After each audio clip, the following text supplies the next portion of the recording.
think we're live. I just need to move this a little bit. There we go. All right. Welcome back to the Home Service Expert. My name's Tommy Mello, and today I have a guest. I feel like everybody that I have on the show is from Canada. Laura Tolhoek, and she's an expert in recruitment, employee development, employee retention, and small business. And I think this is really cool because not enough people really understand HR recruiting. And I can't wait to talk about this stuff. HR to me used to be something that I didn't think was essential. Now I think it's the number one thing in the business is how we recruit, retention. That's something I've been talking about every day. This new year, I'm just 100% focused on getting talent in the company. So let me give you a little bit about the bio on Laura. Laura is right now at Essential HR Canada Proprietor. She's done that since 2018, and also human resources consultant. She was at Lowe's Companies in Canada for the human resource manager from 2011 to 2018, and she's also got another about 8 years in the restaurant industry for HR. Laura has used sound HR practices with a pragmatic approach to improve business performance over 15 years, a certified human resource leader through the Human Resource Professional Association. She has crafted a team of HR professionals who work with clients in sorting through the details and providing solutions. Having worked with major players in the restaurant, food service, and retail world as an integral member of their HR team, she's not only comfortable, but excels in high-volume, smart decision environments. Pleasure to have you on today, Laura. Thanks, Tommy. It's a big intro. That was a big intro. First thing I'd like to do, I want to give a little overview of what I've been obsessing over, and then I'm going to have you give an overview. Right now, we have 4 full-time recruiters. One of them is worked for Enterprise for 20 years as an HR. We have 5 full-time trainers. I've been focused on our Indeed and Glassdoor score. I've been really focused on the user interface of the people that come in. I'm really focused on the SEO of getting found and amazing employee testimonials. And I can tell you, Amazon, Apple, Facebook, and Google are all working very, very hard to commoditize home service. The one thing they'll never be able to do is make A-player employees. They're going to need our trucks. They're going to need our fulfillment. And the world is changing so fast, so it's something I've obsessed over the last couple of months. And this whole next year is, how do I find A-plus players? Because an A-plus CSR will make me an extra $700,000. I've been through the math. It's amazing how much extra. So I really can't wait for this because it's the most underrated thing in a company is your talent acquisition, your HR. Right now, I've had a couple of guys that didn't make it through, and I'm doing exit interviews, which is all HR.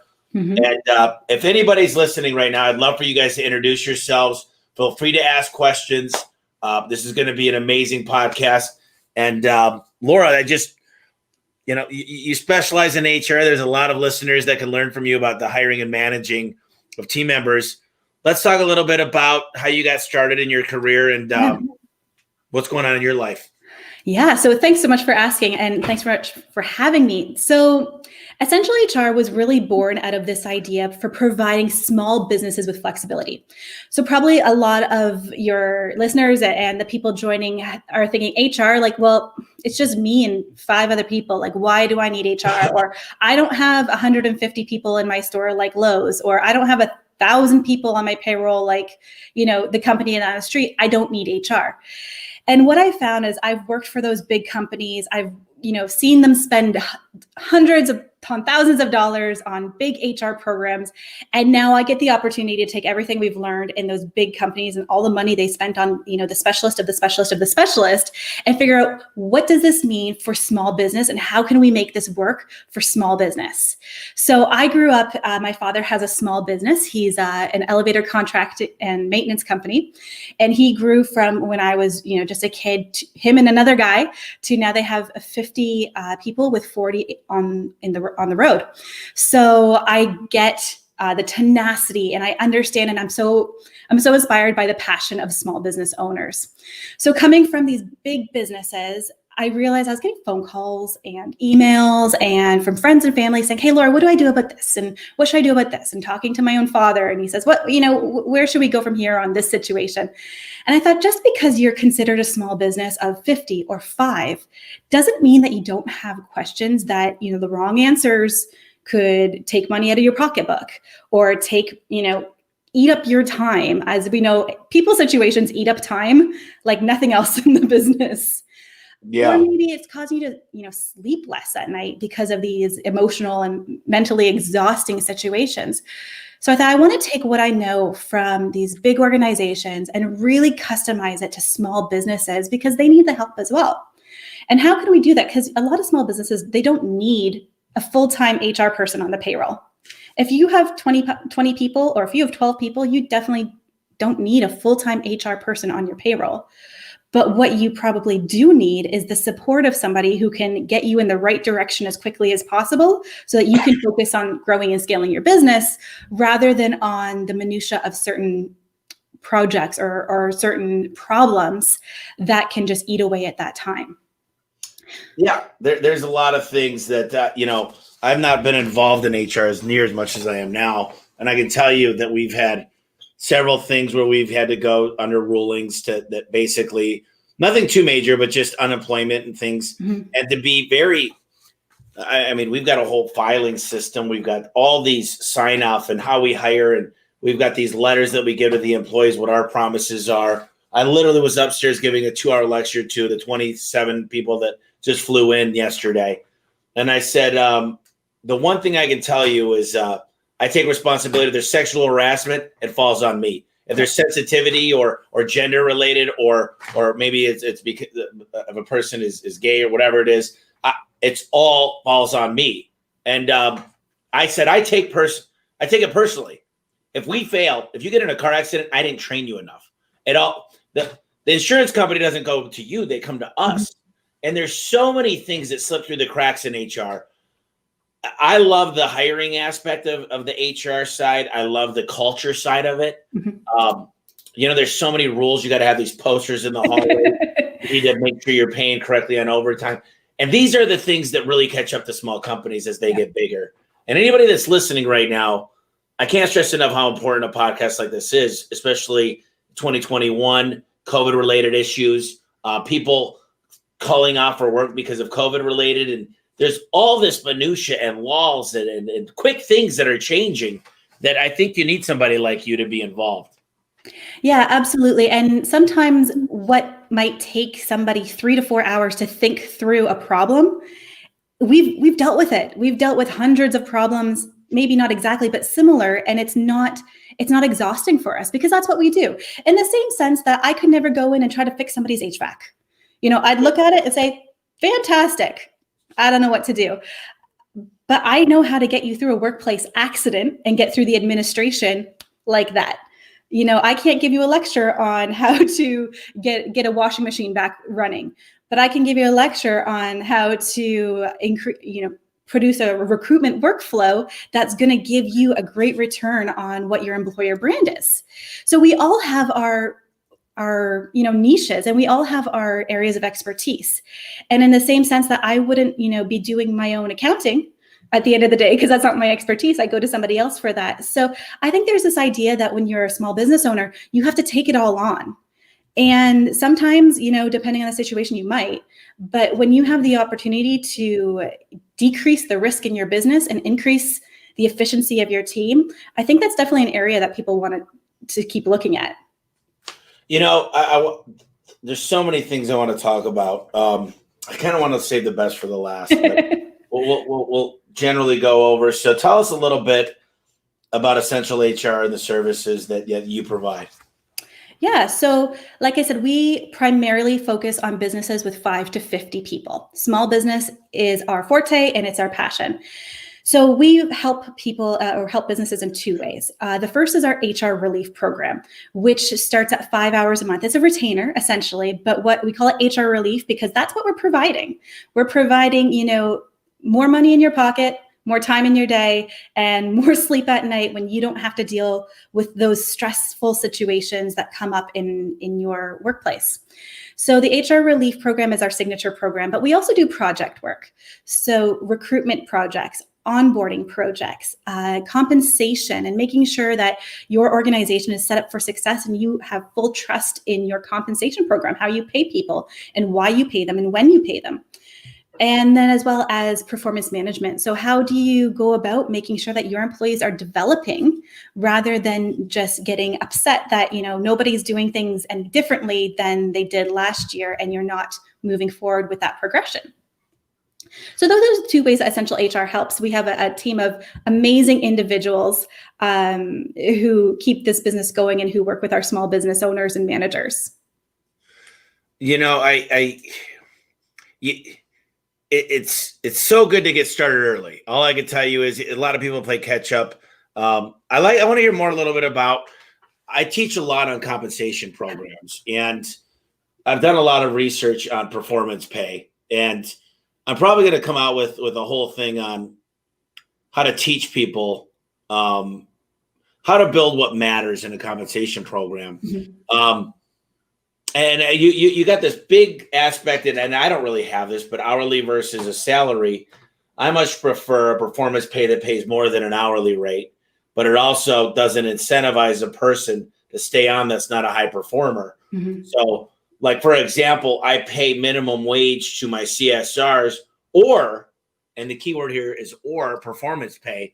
And most of them can make over $20 an hour. Most of them are making quite a bit more than that, but some of them rank in the 12 and they fall off quickly. Mm-hmm. So there's certain laws that we have to abide to. And I think that it really intrigued me when you said performance, because I'd like to hear your perspective and more about how you guys help in that aspect. So we are big fans of, when you think about performance reviews and that, whether it's annual, quarterly, some people do it monthly. And most of the time when you hear that, managers and employees alike cringe. They're like, oh, performance review time, performance management time. The whole concept can make people really, whether it's because it's an administrative process or whether it's an uncomfortable process, oftentimes it's not a welcomed process within organizations. And we're on a mission to change that. Because at the end of the day, we believe communication is the most important thing between you and your employees, your team, your supervisors, and your team members.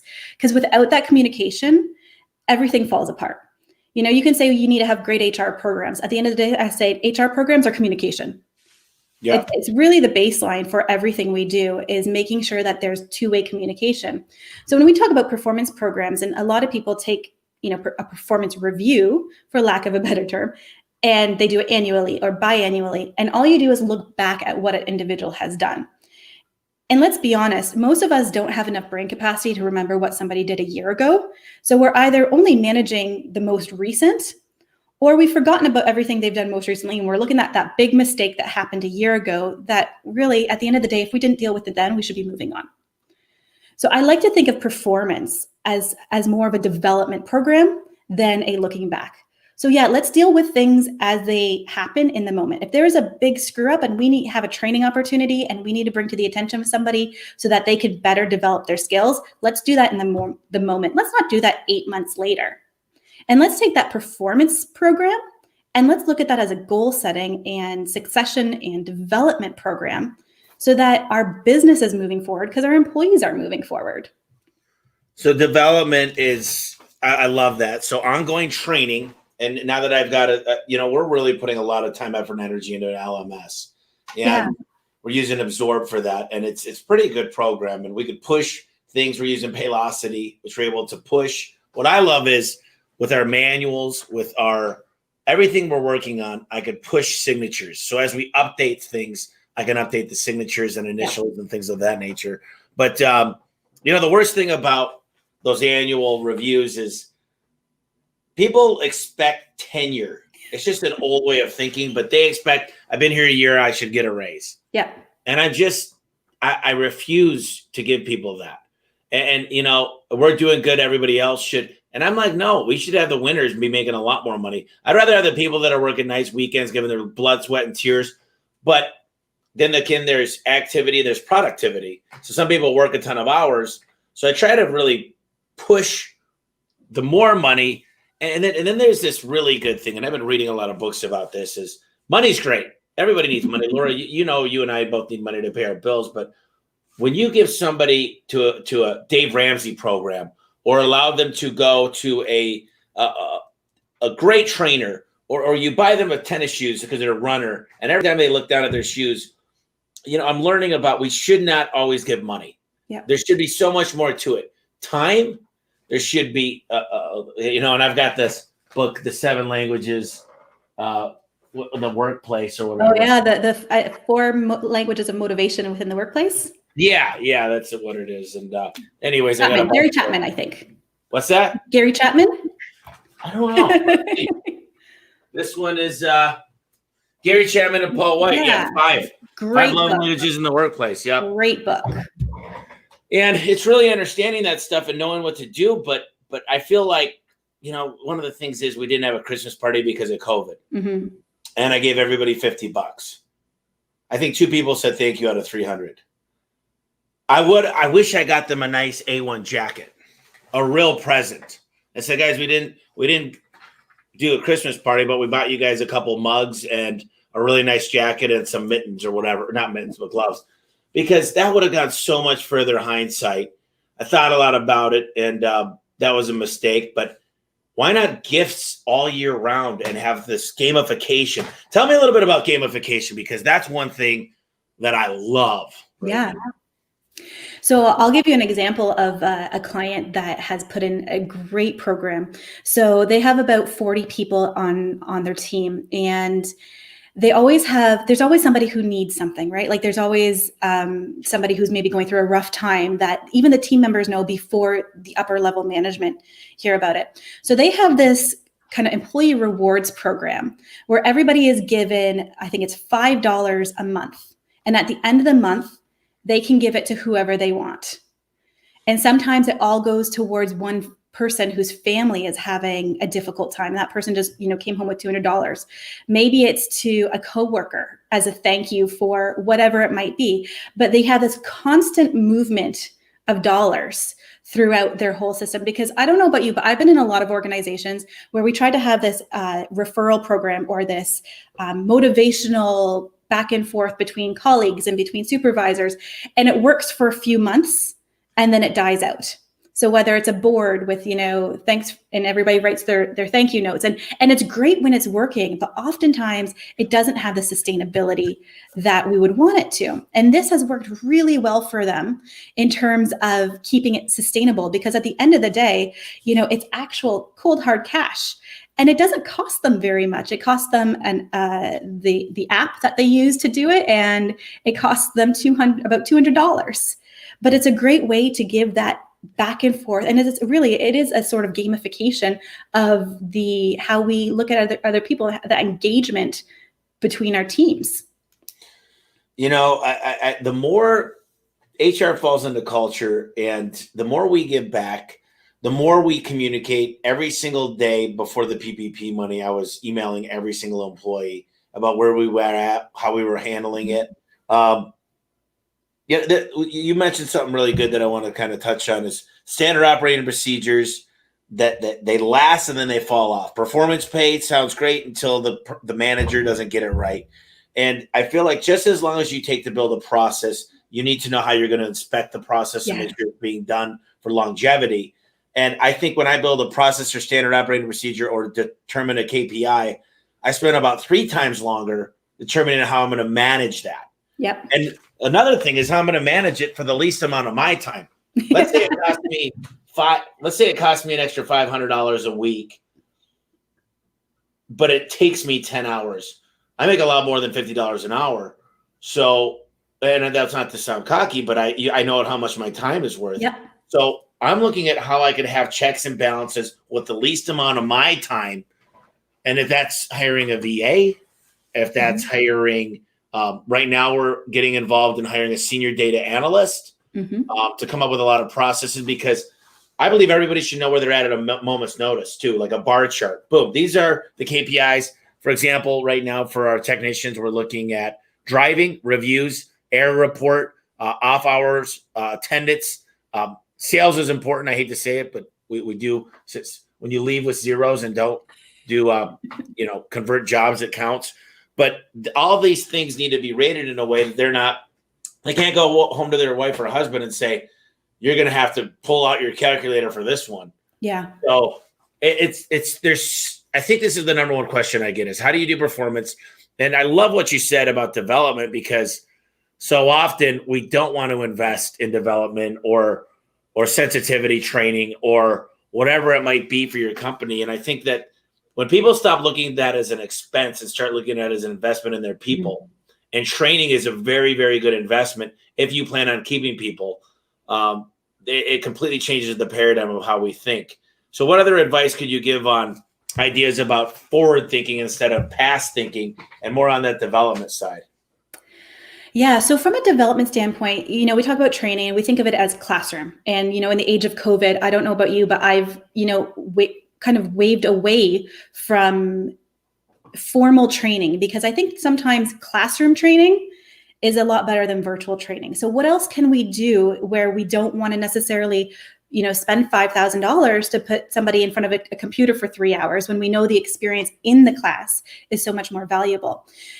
And often training is also, it can be expensive, but you have the investment of time or you have the investment of money. And one thing that I think is severely overlooked in the development process is the mentorship and the supervisory type of training.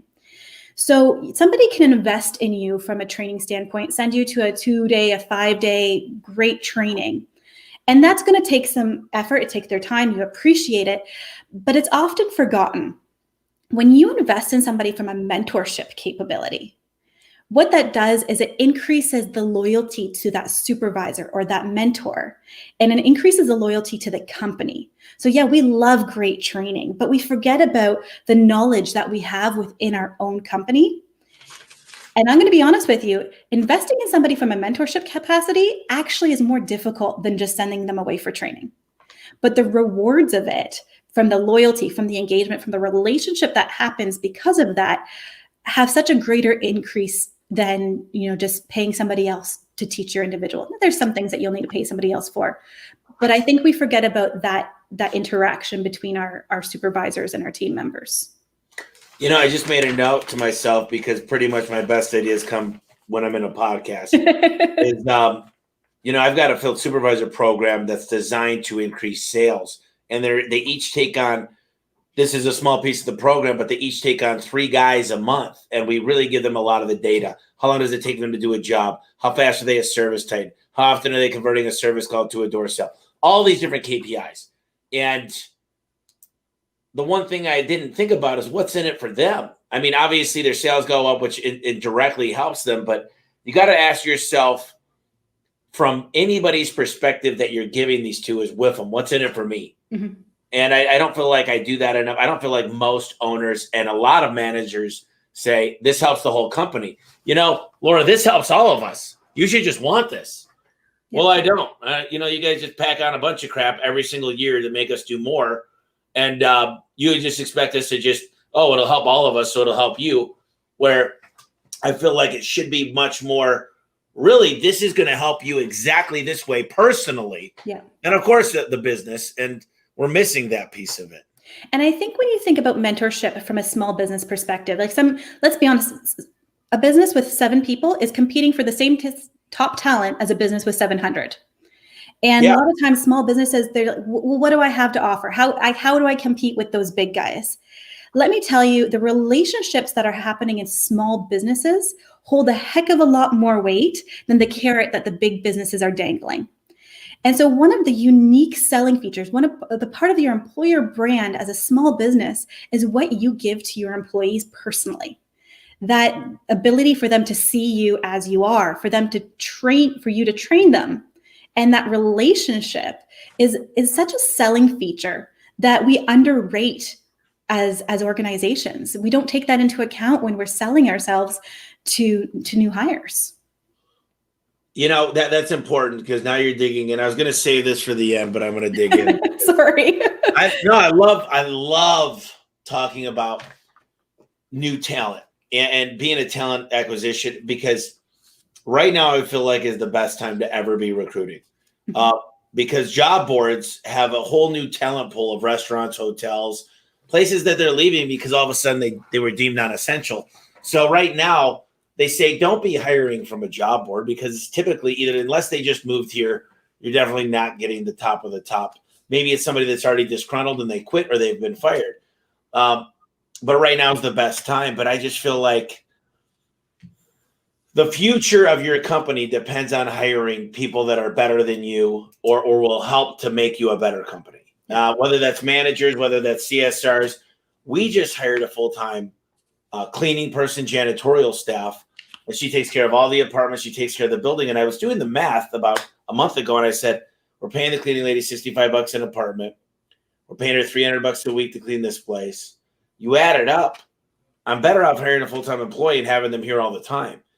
And those are the type of things I'm always thinking about is how do we, and then I also had this idea that she was going to cook for the staff every morning, but that hasn't worked itself out yet.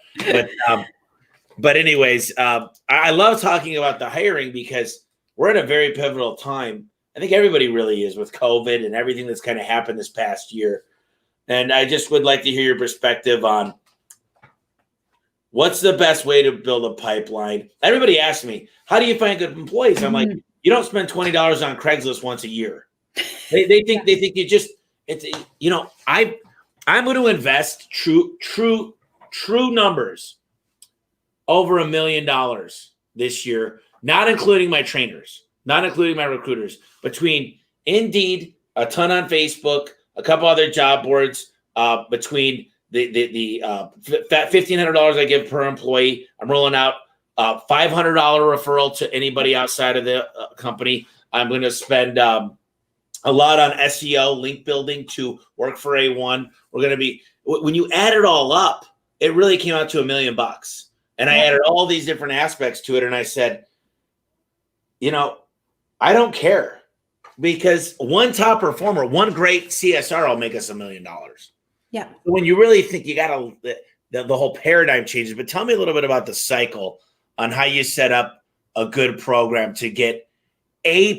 And I think the key word here is develop A+, because you might take a C employee and develop them into an A+. But tell me how you find, I do personally profiling. I just built this thing. I'm looking at their social score, their Yelp, their Facebook. I'm looking at their PI test. I'm looking at, they have an amazing ride along because they always do ride alongs at each and every staff. How did they interview? What's their past experience? What's their references? And I'm reading, that's what I'm looking at another monitor. And I want to see a W-2 from their last job. I'm pretty sure you're allowed to ask for that, at least in my state. You could probably correct me. But those are some things I want to know. And I'm building a score for the recruiting. And you know what? Go ahead. There's a lot here. Yeah. So what your first thing that you need to look at when you're trying to build that pipeline is who are you as an employer brand? So we know about what we are as a company brand. You know, when we think about Target, we know who they are as a company. When we think of McDonald's, we know who they are as a company. We think about Southwest Airlines, we get who they are as a company. They put a lot of branding into that. But who are they? Think about those companies as an employer. What do we know about Southwest Airlines as an employer? What do we know about Target as an employer? What do we know about McDonald's as an employer? They've built themselves an employer brand. And maybe there's, you know, a McDonald's around the corner from you that you know you would never send your kid to work there. But maybe there's another one on the other corner that you know that their franchisee is top notch and treats their employees really well. That's the employer brand. So think about your own employer brand. What is, who are you to the outside world? So how do you present yourself? How do your employees present you? And you talk about Glassdoor and you talked about scores on Indeed. And those are super important because people go to look there. And so how do you deal with those when you get a bad Glassdoor review? And how do you increase that Glassdoor review? This is what your impression is to the outside world. And you can pour $2 million into recruitment efforts. And if your name isn't well known, if you're not establishing great employer-employee practices, you're going to be throwing $3 million at recruitment because you're not going to be able to keep people. So as much as you want to find this great recruitment flow, I think it starts before that. I think it starts about knowing who you are as an employer and marketing who you are as an employer and having that go through all of your systems internally. So if you say we are all about inclusivity and diversity, and they talk to the first employee on day one who doesn't agree with that, it doesn't bode well for your integrity as an employer. So let's scroll back even from, job boards and even from, posting on social media for individuals. And let's figure out, who are we? What do people think of us as an employer? And what do we want to be as an employer? And how do we make that happen? It's a bigger picture. Absolutely. But if we're talking about pipeline, that's where you start. It's interesting because I think you're talking a lot about culture. And one of the things we really made this place is a place of giving to charity, more important, your backyard to the employees. And number two is really pushing our core values through the company. And I got these pretty much everywhere you could think of, but it's really important for me to lead as a leader and really exemplify these attributes that we want in employees. And it's tough because as a home service provider,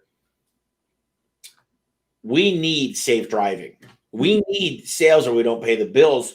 So what happens is there's a warehouse guy that I looked at one of the Glassdoor reviews and they said the owner really he's got his own personal gym. But let me just tell you, just because I'm the only one that uses the gym doesn't mean it's my personal gym. Any employee, and I encourage employees to use it. And there was all this stuff that's never been said out of my mouth. You should see the overwhelmingly, I'm a 4.9 on both out of 5. So, but I'm just, and it's impossible. I've always said this, Laura, if I spend 5 minutes with every employee, that's 1,500 minutes. That's a week. I don't know how many times 60 goes into 1,500, but I don't think I can spend 5 minutes with every employee in a work week. I don't know, maybe, but that's why we got to delegate properly. But I think what you're saying is you need to figure out a way for the leadership to really encompass the caring and the big brother. I love the idea of just saying, hey, Laura, how you doing today? Yeah. We're not going to give you a big bonus today, but you did earn the employee of the month spot, which ours is a giraffe because you got to stand tall, pull your neck out for the company. And and they have a big heart because they pump the blood up to their brain. So we incorporated a monthly newsletter. We put out employee of the month. We literally have so many things that we're doing. And you should see the difference. We've got a big buck hunter. We've got the golden tee. We've got arcade games. And I talk a lot about the games on the podcast. And it's not like you got to go out and buy games. But go pick up some pancakes one day if you're the owner and make the pancakes. Yeah. Pancakes cost $20. People say, I just don't have the money to do all the stuff you do, Tommy. And I'm like, do you have the money to go up to somebody and buy them? Every time we go to Costco for Mother's Day and Valentine's Day and buy a dozen roses for the girls, it costs a few $100. And I'm like, that you should see how far it goes. But tell me, do you think that you're doing that because you care for your employees, therefore you think of these things? So really those actions come out of the heart of you caring for your people. And how can we practically show that to them? Oh yeah, pancakes, of course. How can we show them we care? Oh yeah, flowers, of course. And sometimes as businesses, we go after it the wrong way. We try looking for the thing that they might want, and we really need to work at the care. We need to work at the heart, because if your heart is right towards your employees, those things are easy to find and easy to do. But if that care isn't there, then you're constantly, it doesn't matter how many ping pong tables you have. If your supervisors aren't treating your employees right, ping pong tables and the office parakeet aren't going to make a difference. You're right. And the hard part is a lot of times I know a lot of owners that are like, basically, F these employees. They don't listen to me. They don't love me. They don't care about me. So why should I care about them? And that can be said behind closed doors, but it is felt no matter what. And the problem is if that's your attitude going in, you shouldn't own a business, because, I'm a dad. I don't have any kids, but I'm still the father figure here. Everybody looks at me and they go, if dad does it, I can do it. Yep. They follow every single thing, whether it's their desk, whether it's their email, whether it's how they talk, I had a bunch of field supervisors walking around and they're like, you know what, Tommy? They're like, one of the managers came up to us and said we shouldn't be walking around, but we're like technicians that are free to roam. And I go, guys, then go walk outside and go on a long walk. But you're leaving a bad example I said, I'm not upset at the other manager. I said, you guys are the best people we have in your role, and you guys have earned your positions. You've earned it. But that doesn't give you the right to be in front of every other employee and say, no, poo-poo. Look at me, run around the office because I've got ultimate freedom. I said, you're antagonizing everybody, and that's disrespectful. And I need to be as best as I didn't tell him I need to be, but I needed to make a hard stop to that. I got a lot of questions on my getting a lot of questions. Let's just pop a couple questions up. Sure. So in your opinion, should small businesses be having customers sign a COVID release of liability before entering the home? Yes. That's okay. an easy one. Yeah. All right. So this one comes from Ryan. So that's a yes. Ryan's a good buddy of mine. Is there too much training for employees? Some HR feel if you train them, they will leave for another position. How do you feel about balancing training, performance, and employee expectations into retention? Okay. So there's a couple questions. Is there too much training for employees? Yes. There's too much training if your training is not effective. You can put someone through, 40 hours a month of training, and if it's not effective, it's too much. Or you can put them through 4, and if it's effective, then it's just the right amount. So yeah, I think you can overtrain people when there's no engagement with that training. Some HRs feel if they train them, they will leave for another position. Absolutely. And I think there's a great meme out there that says, but what if you don't train them and they stay? Well, what if you train them? What if you train them and they stay? So what if I train them and they leave? What if you train them and they stay? So the difference is I've never had a mentality of scarcity of like what happens. I'm like, look, I'm always like this. We're the best. I know we're the best because look at you, Pete. Look at the, and I sometimes call it a family because we do stuff together. We're always doing stuff together, but also I believe if we're going to have the best parts, the best reputation online, we need the best employees. And what I found is when I hire better, when I give a little bit of love, everything kind of falls into place a lot easier. The employees go out and they get us new jobs. Well, I don't need to market as much because they're out there getting the jobs. I look at this and I'm like, wow. And then I get those employees that are good, but they're super freaking high maintenance. They want to and they want to talk to me. And there's so many of them. I love them. I really do. There's some of them though that like, hey, there's some of them that call all the time. And you know what? There's top performers that really call and they say, look what I did. And I love that because then I could take them and get them on a call tomorrow and have them, it's a learning lesson for everybody because they had a breakthrough. But then there's other people that are like, hi, I just want to, and I don't necessarily know how to deal with it. And it's not just me. Going back to that, the language of Gary Chapman's book, they're probably motivated by quality time.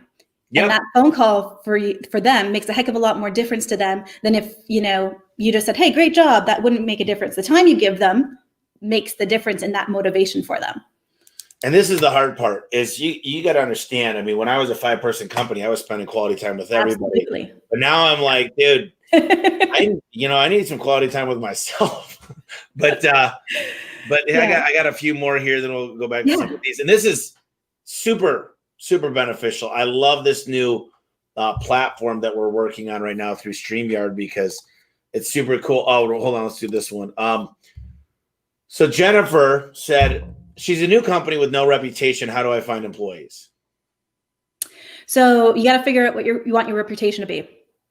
So before you can hire somebody, you need to know who you are. So what kind of employer do you want to be?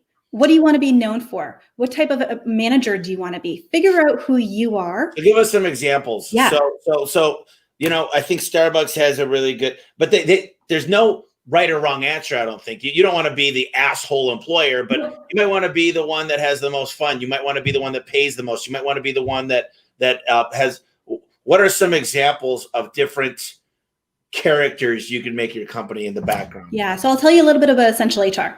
So we are a three-person team. We have some subcontractors, but 3 part-time employees. And one of the characteristics that I have for this business, because I know who I am as a manager, is I'm not good with telling you the details. I'll tell you the big picture, and I assume that you know the details. And that's probably a fault in my own management style, but I also know how to hire the people who don't need me to walk them through step by step by step by step. And if that's the type of individual that you are, that might not be the best for our team. And it's not because you're a bad person or I'm a bad person. It's just not a great mix. So what do we look for with Essential HR? We are looking for practitioners who are very self-directed, who are willing to pick up things, throw them in my face, say, hey, what do you think about this, Laura? I said, great, do it. I'm not looking for people who are waiting for me to say the next thing, which works for our organization. I'm also looking for people who are looking to have passions outside of working for Essential HR. If all you want to do is work for Essential HR full time, you're probably not right for my team. If you have, if your passion is rescuing dogs, if it's, being there for your kids' field trips and soccer games, if it's starting your own side business, those are the people that we actually look for, because as a business, we provide flexibility to employers. But as a company, we provide flexibility to our employees. So that's a main tenet. So if you're a small business and you're just starting out, looking for employee number 1 or employee number 2, you want to be able to explain to your team who you are. And don't get me wrong, that's going to change. What you think now as you hire your first few people is going to change 3 or 6 months from now as you figure it out. But you want to be kind of solidified in what you need right now and who you want to be right now in order to start hiring. The second thing on that is you need to have your job description. Without you writing it down on paper to know what you're hiring for, you're never going to be able to explain it to somebody and for them to actually grasp it and be able to perform to the level you want if they don't see it in front of them and if you can't write it down. So those are the 2 things I would start with. It's pretty interesting because I actually decided today that I was going to come up with a document, and not only do you want them to be able to have a job description, but I think you should have a manual. And I know that word, people hate the word manual. They're like, manual, because they don't live and die and breathe by that manual. Yeah. But if you told me, look, Tommy, here's what you're expected to do. Here is the instructions. This is, if you ever played football, there's a center, there's a left tackle, a right tackle, a left guard, a right guard. I'm going to teach you how to play the game. This manual is going to teach you how to win or lose. And here's the expectations. So what I did is I put, here's my expectations for you. Tommy's commitment to you. I will do my very best to lead this company to success and build it in a way that lasts a very long time. I will jump through hoops to make sure this culture is the best in the industry. I will do everything in my power to give you the training and the management you need to succeed.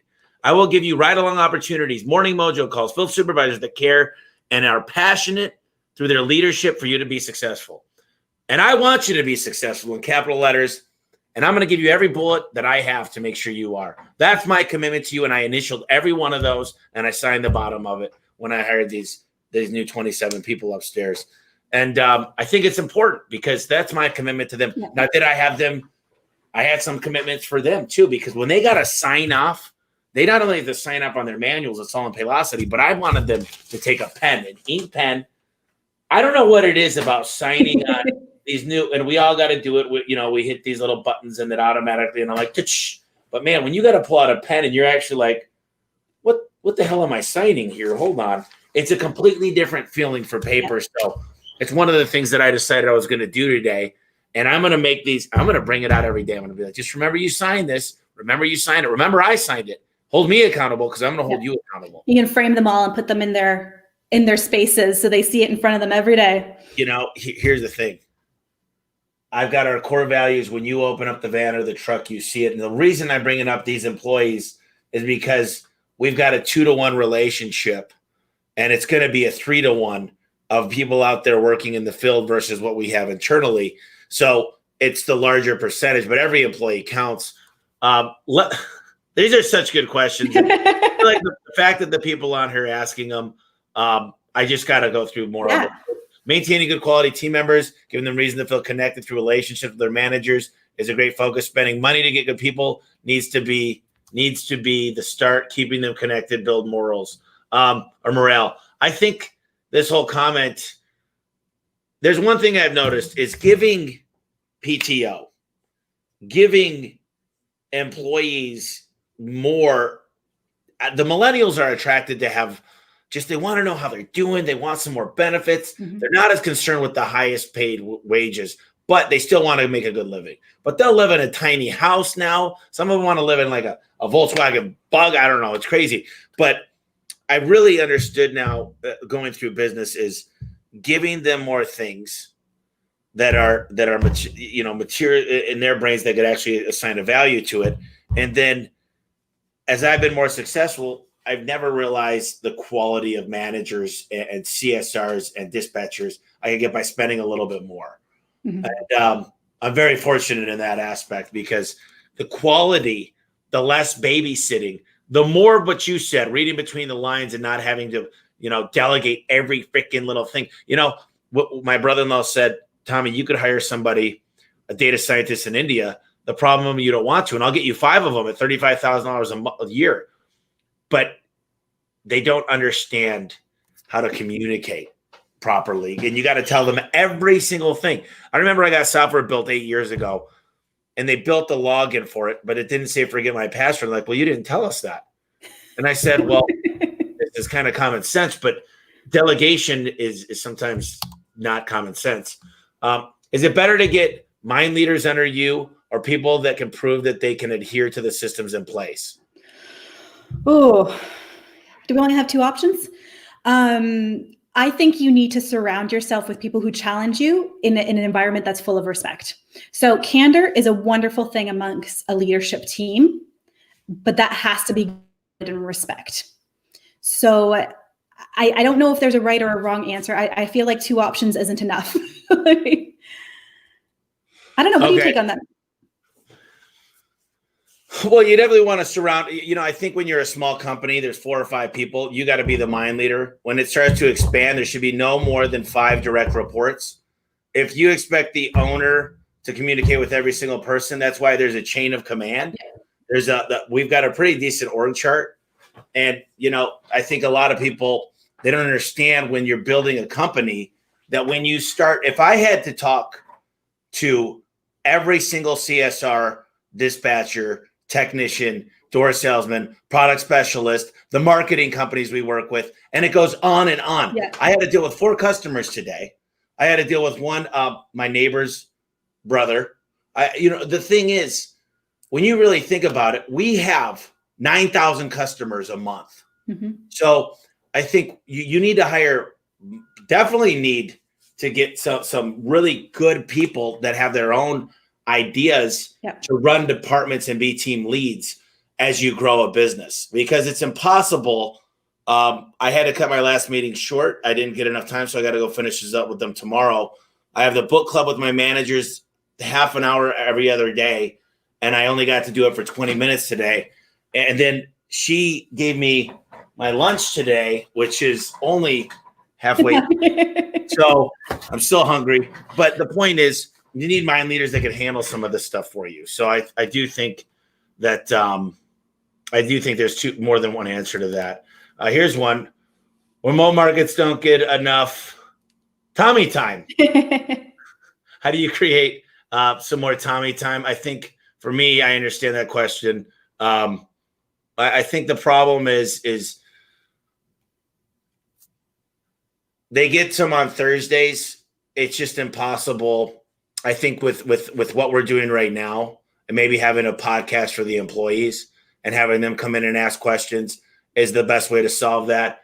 I think what I need to do is guard my schedule a little bit more because unfortunately certain things swing into it. And I think I'm like most owners, I want to make the time. It's just there's not enough time in the day. But overall, the fact is I know we're going to be 1,000-person organization down the line. So I think that there's a good opportunity to figure out ways using technology to communicate for everybody. I don't know if you have any insight on that. I think it's new, right? We are figuring out virtual relationships in a whole new manner, and we're getting better at it than we certainly were a year ago. There's a few ways within small teams that, because now we're having this mix of virtual and in person as well. So some offices are going back in, we still have remote teams. And how do you make that mix? How do you make everybody feel included when some are virtual and some are in person? That's always kind of, I don't know if you've ever been in a room where there's one talking head on the screen and the rest of them are talking and you're like the talking head. You're like, what are they even saying? I have no idea. You don't feel included. So there's certain guidelines that you can put into place now to make sure that those virtual people have the same experience that in-person has. And one that I love personally is that if one person is virtual, you all go virtual. So if one person has to be a talking head, everybody is a talking head, and it leaves everybody on the same playing field in that meeting. Now, I love in-person meetings. That is my preference always, but I also love being able to make sure that we are all at the same level of able to contribute and able to be a part of that team. That's interesting. So I think with Zoom now, it makes it quite possible. I would say,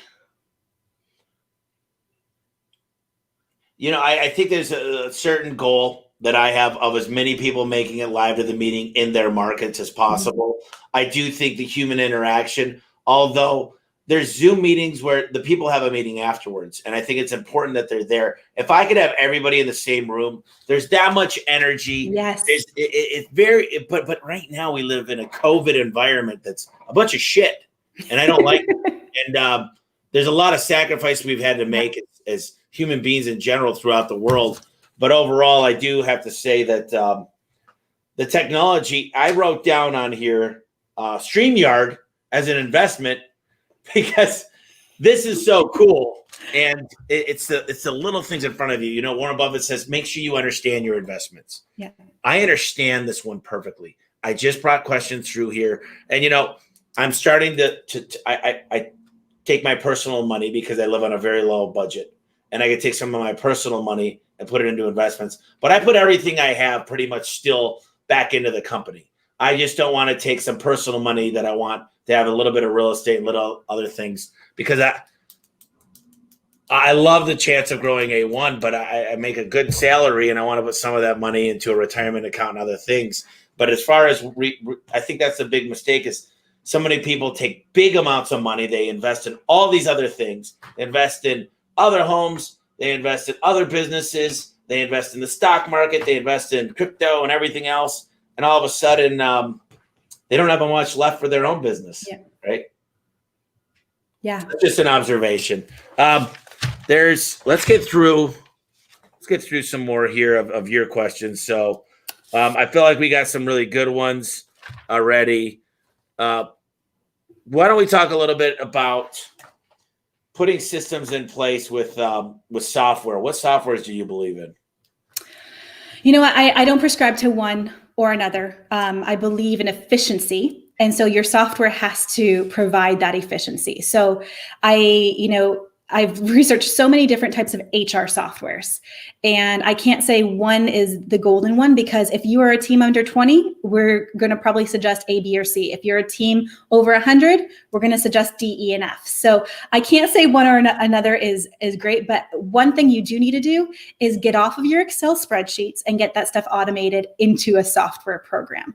So we used to think of, the big payroll companies, ADP and your giant HRISs, and they were so out of reach for small businesses. If you're managing your time and attendance on Excel, it's time to look at some other options. Even if you're 12 people, there are options for you that will make it more efficient, more user-friendly for your people, and more risk-free. One slip of the button on Excel and there goes all of your employee data for however long. So software, yes. LMS, I love LMS. The world has changed in the last 5 years of how HR is so, it's so easy for any company size to be proficient in these types of things, where training was so out of reach for small businesses before. Now we have LMSs, which is learning management systems for small teams, that is affordable and efficient and really great quality. So I would say, if you think that it exists, if you like, hey, I just wish something like this existed, it does. And let's figure out which one is best for you. That's a great question. This is one you might not be able to answer, but I'm looking at a company called HubSpot. Yeah. They're for the back end of the website. And basically what they're going to be able to do is tell me who landed on the page, how many pages did they land on. If I could get them connected with an API to my CRM, I could actually say this customer spent an hour on our website. I can make these connections that basically say if a customer spends an hour or more, their conversion rate goes to 87%. Yeah. And I'd say I love analytics. I'm driven by numbers. I don't get into spreadsheets really deep, but I love the numbers, and I love bar charts. I'm a visual learner. And, there's so many freaking choices. Yeah. I mean, look, I can name 50 payroll. We can talk about CRM, payroll companies. I think the big thing for us is we're getting sick of logging into 80 different softwares. We're looking for something that has one good user interface. So talk to me a little bit about, with all the choices out there, who do we even talk to? I mean, you could go on like, there's websites that have consulting for this kind of stuff, but I wouldn't even know where to start. So I just went through an LMS search for a pharmaceutical client that we have. And I totally get that how overwhelming and time consuming it can be, because after reaching out to 3 LMS sites, I came to the conclusion they're all the same and they're all decent. So how do you choose now? And the same with, your payroll software. These are the 3 things I need. I talked to 7 different people. They all have a lot of the same service offerings and the same price point. So how do you choose? It is going to be a time consuming method. And that's where you might want to find somebody who's already done this background research, as opposed to you Googling it for a day. What is that day worth for you? What is the opportunity for someone to say, here's A, here's B, which one would you like? Versus you going through 18 options. If you know what your basics are that you need, we need a time and attendance that does shift work, that allows people to change shifts. But you do need it all in one place. We're getting to the day and age where there are too many options for you to be logging into 4 different things for your employees' user experience. Here's where we get our training. Here's where we get our attendance. Here's where I schedule my vacation. Here's where I log in to say that I'm at my shift. We need to integrate that. And so, I would say if you want to do it on yourself, have fun with Google, or align yourself with somebody who has the background and has already looked at all of these things and can kind of direct you into the right way. Yeah, I'm part of a entrepreneurial group that I could go to them. There's about 700 people, and usually I'll get 5 good answers. Yeah. And the more I could be around, I always used to win these football pools, not because I know crap about football. It's because I'd ask the 5 top guys I knew about football, and I'd win all the pools. And the people at the restaurants that I work with would be like, "Dude, how'd you win again?" I'd be like, I'm asking more questions. One more question. This is a good one. And I wish I got to more of them. There was so many great questions on here. And then we're going to go through kind of the end of the questions, but I'll make sure that we can get them over to you and maybe you can answer them. Absolutely.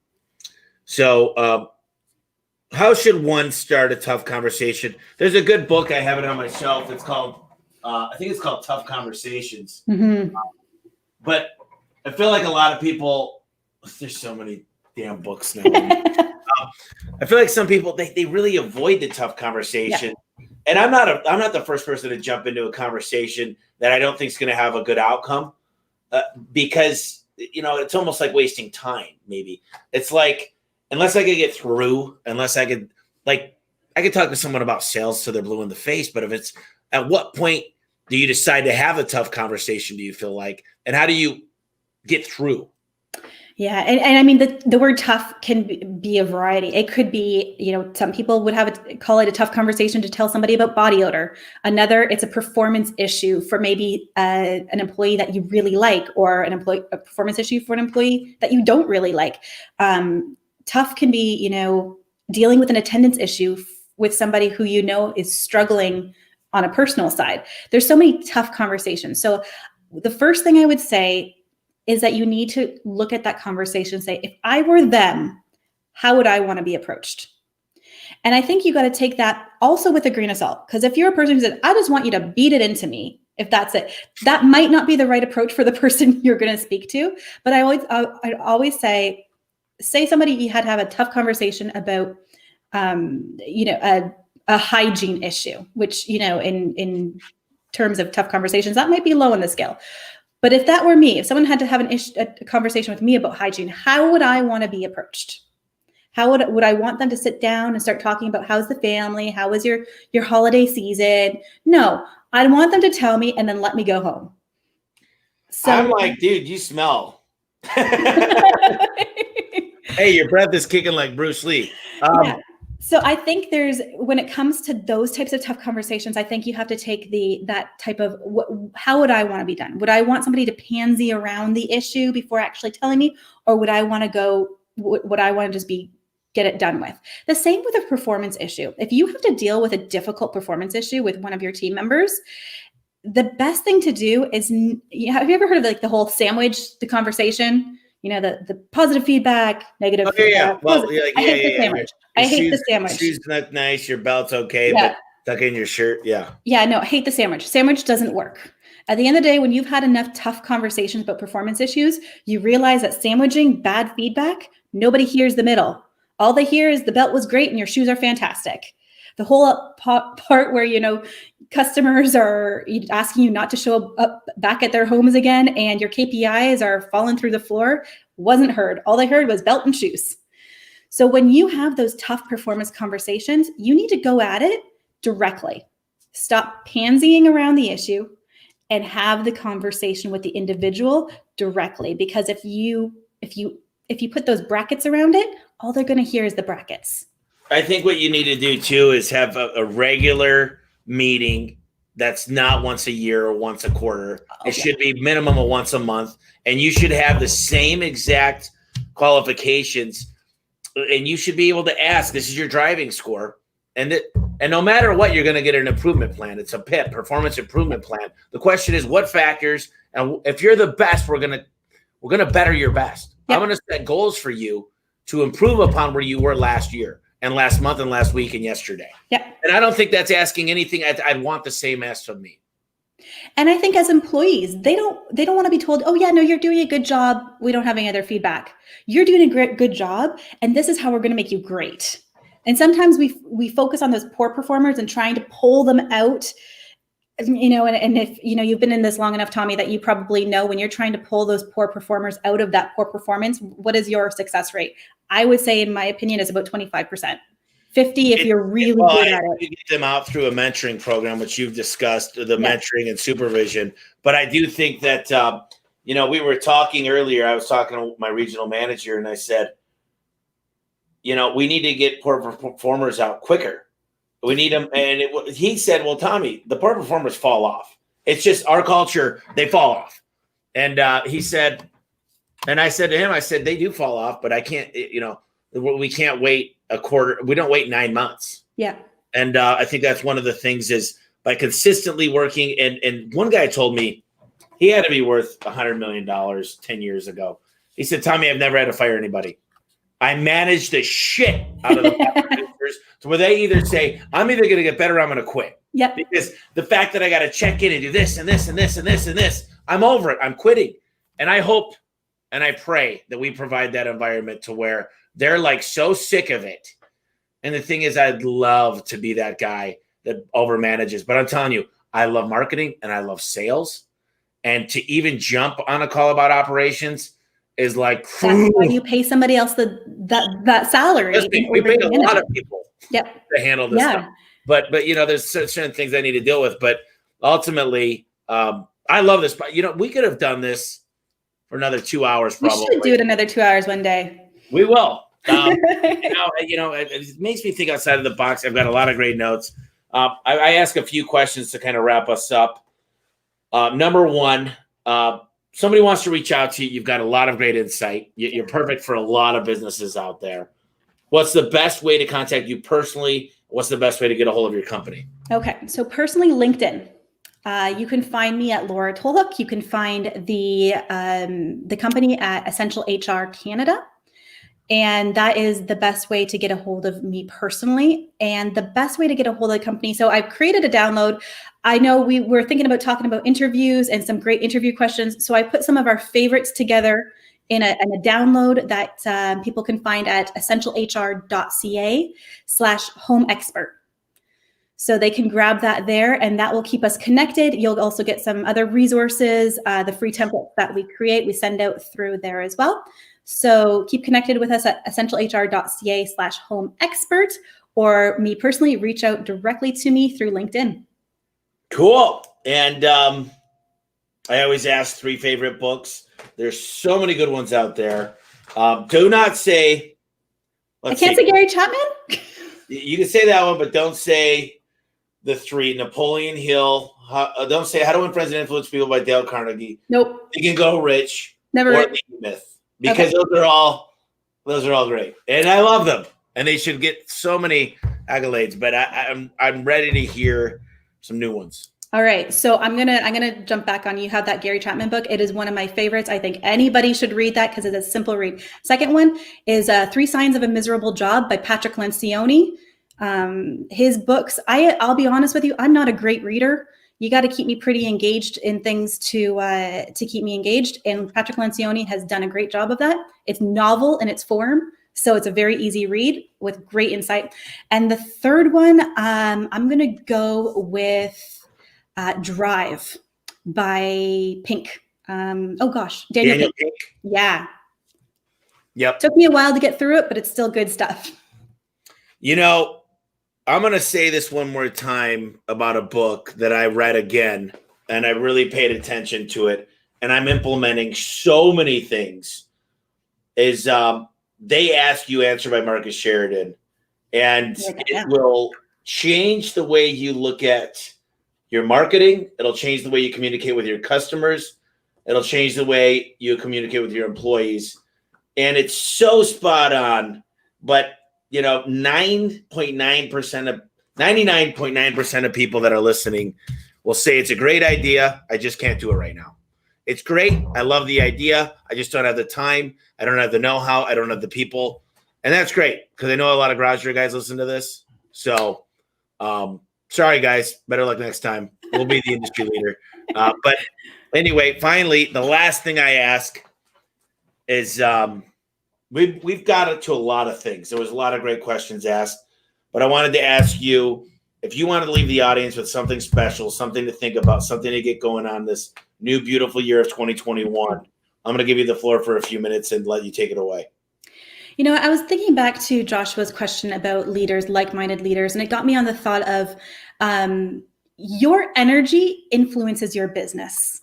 And your manager's energy influences your business. And if you're looking at how can I just up-level that positivity and that energy within my organization, you're the one who drives it.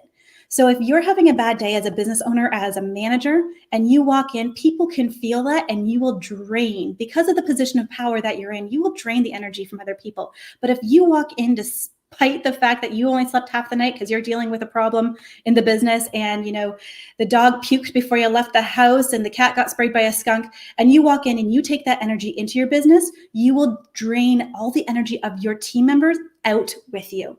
So as we walk into 2021, and don't get me wrong, I know it has been a tough year, and I'm not saying we're out of it by any stretch of the imagination, but your temperament and how you deal with life and that persona and that energy that you put forward will come back to you in spades when you're looking to increase that culture and increase that positivity within your own organization.